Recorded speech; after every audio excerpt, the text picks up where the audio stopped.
Hi, my name is Don Boldt. Welcome to the 10-Minute Parent, where you'll be learning in little 5 to 10-minute segments about biblical parenting.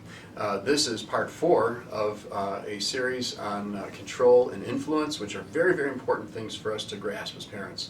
The Bible tells us in Ephesians chapter 6 that we are to bring our children up in the nurture and the admonition or the discipline and instruction of the Lord.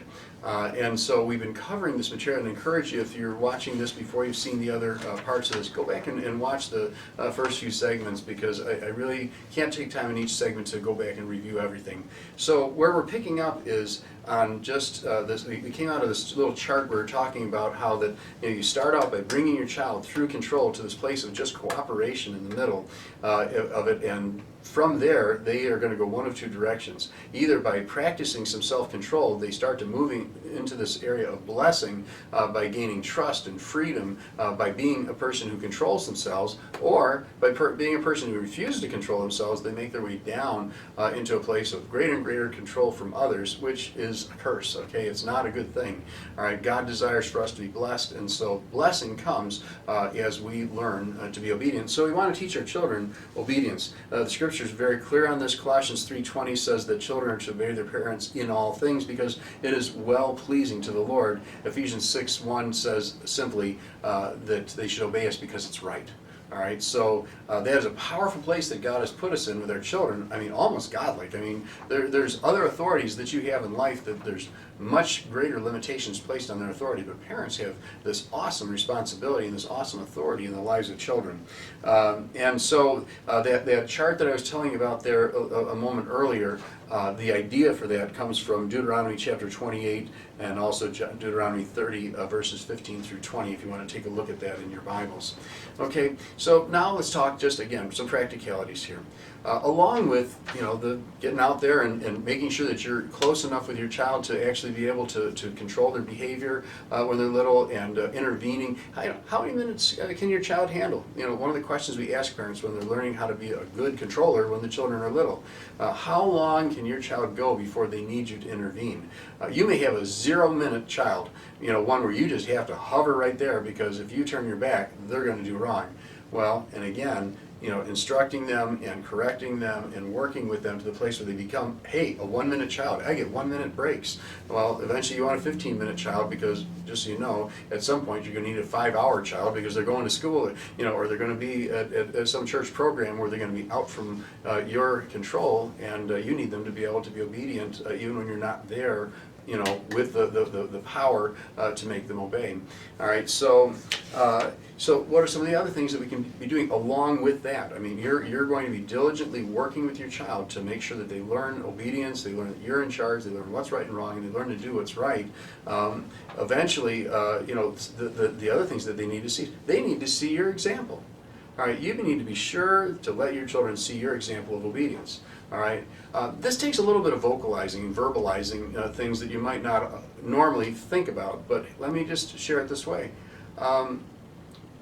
I remember one time when we had been helping a family in our neighborhood, and they did wrong to us. All right, and I remember I was just brewing because I was so upset about what had happened, and anyways, and I was really tempted to say, we need to do something to get even with these people, and the kids could see me struggling with this, and I turned to them and I said, look, we are not going to do anything, to try to get even with these people, because, God told us to love our neighbors, okay? God told us to forgive people, so we're going to love these people, we're going to forgive these people, and we're going to continue to show the love of Christ to them, because God says so. So I was showing them, I'm obedient to God in this thing. If I'm struggling with something that I think it's appropriate for the children to know I'm struggling with, I may tell them, that, look, I need to be obedient to God.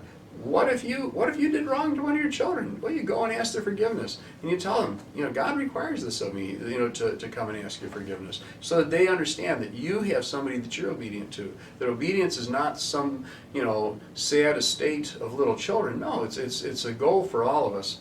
All right, they need to see you as submissive to your parents. I understand there are some circumstances where that is very, very difficult, but in whatever way you can, just to show that. I remember I was building an addition on my home, and my father looked at the plans and he said, well, that would be a mistake. You shouldn't build it that way. I called up the engineer and I said, change that. And my children were like, why did you change that so quickly? I said, because my father pointed it out, and I says, and I want to be obedient to my father in any way that I can be. I really want to show respect to him and honor him. All right, and so they could see this. And also the legitimate government. You know, do you sit there and grumble when you're paying your taxes? Okay, I know sometimes the high tax rates can be a grievance, but I mean, if it's an authority that God has told us to be submitted to, our children need to see us as submitted to that authority, and frankly understand they're learning the attitude to be submitted with as they watch us. There's a universal law that's stated in Galatians 6:7. We call it the universal law of the harvest. And basically it says that you reap what you sow. And rebellious parents, rebellious children. Your children will follow your example. I used to say I was going to put a sign over my door at the church that said, you know, your children will be like you, but I didn't want to frighten the children. All right, so faithful parents. What do faithful parents do? They shepherd their children away from disobedience by starting early, teaching obedience to God's standards, and by building obstacles between their children and disobedience. Okay, you start early, you work hard, you work often. That's diligence. All right, and you need to be diligently teaching your children. You need to teach them obedience to God's standards. Firstly, you need to know what God's standards are. If you don't know, get into that Bible and get where you know what God says about various things, so that you can point to the Scriptures instead of just your own rules. All right, and then building obstacles between their children and disobedience. You know, if your children are constantly being exposed to all kinds of temptations to do wrong, you might want to look at your home and ways that you could rearrange things to make it a little less tempting for them. All right. Other things that you're going to do to be a good controller. You're going to chastise rebellion until it's broken. You know, you're going to punish it until it goes away. Don't harm your children, but making life difficult until they do what's right is important. Avoid raising an adult fool. In other words, deal with the foolishness while they're young. Deal with the foolishness when it's there because they don't know. Don't wait until the foolishness gets ingrained in them through experience and then becomes more difficult to remove. Faithfully oversee your little flock, all right? You know, don't let the television be your babysitter. You know, get involved, be there. You know, let your presence be known, you know, for your children. I remember watching the people who were pasturing small flocks of cattle over in Ukraine, sometimes one or two, but that person sat there and watched them and was faithful. And you need to be faithful with your children to make sure that you're a part of their lives and present to see what they're doing. Being consistent and being balanced. I mean, consistency, you know, doing the same things, operating on the same standards, very important for your children to see. They get confused when you don't. And be balanced. You know, there's times where you have to overlook a fault. You know, it says in the Proverbs that it's the glory of a wise person to overlook a fault sometimes. Point it out. So I see what you did, but I'm going to overlook it. Balance, very important thing. And we'll talk at some point about you know, some pitfalls in controlling your children, but the two to watch out for: over control and under control.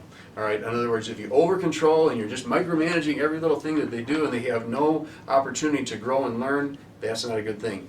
The other pitfall, of course, under control, becoming neglectful and just feeling like, I'm just tired of being involved. This kid's just too much for me to work with. I'm sorry, it's your responsibility. Stick with it. And to understand that force, fear, and persuasion, the three things that you use when you're trying to control, you know, that you actually are there to make them obey, that they learn to fear your discipline, and frankly that you do persuade them. You know, use persuasive words and raise good arguments for them for them to understand. But understand the one thing you can't control, rebellion, just has to be stopped. You can't make a cockroach anything but a cockroach, and you can't make rebellion anything but rebellion. And one last thing, and then we're going to go, and that's just, I just wanted, this is something that I have here. Just remember, you will become less awe-inspiring with age. If you build too much of your child's reason for honoring and obeying you on the temporary and shifting foundation of fear, okay, your child's obedience will tend to shift with it as they grow older. And so you need to listen to the next few sessions here and learn how to become a parent who is influential in the lives of their children. God bless you, and we'll see you next time.